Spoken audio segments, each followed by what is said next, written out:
రోజు ఇదే రేవంత్ రెడ్డి గారు మీ దగ్గరికి వచ్చి కేసీఆర్ ను గద్దె దించండి, నేను గద్దె మీద కూర్చోగానే ఛాయ్ తాగినంత సేపట్లో పనిచేస్తా అన్నాడు. మీరు ఆయన మాట నమ్మినారు. ఇంకో మాట అన్నాడు, ఒక ఎక్స్ట్రా అవర్ పనిచేయండి, బీఆర్ఎస్ ప్రభుత్వాన్ని దించడానికి ఒక ఎక్స్ట్రా అవర్ పనిచేయండి.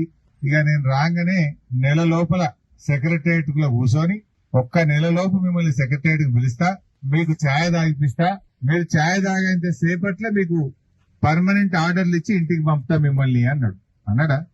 కాంగ్రెస్ పార్టీ అధ్యక్షుడిగా తప్పకుండా 100 రోజుల్లో తెలంగాణ రాష్ట్రంలో కాంగ్రెస్ పార్టీ అధికారంలోకి వస్తుంది.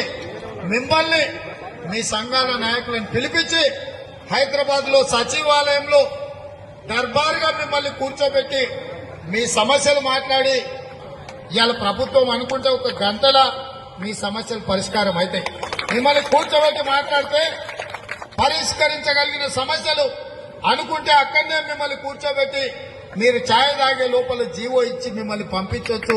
మరి నెలవాయ 12 నెలలే నిండే, మరి నెల రోజులు రేవంత్ రెడ్డి కాలేదా? ఇంకా నెల నిండలేదా రేవంత్ రెడ్డి?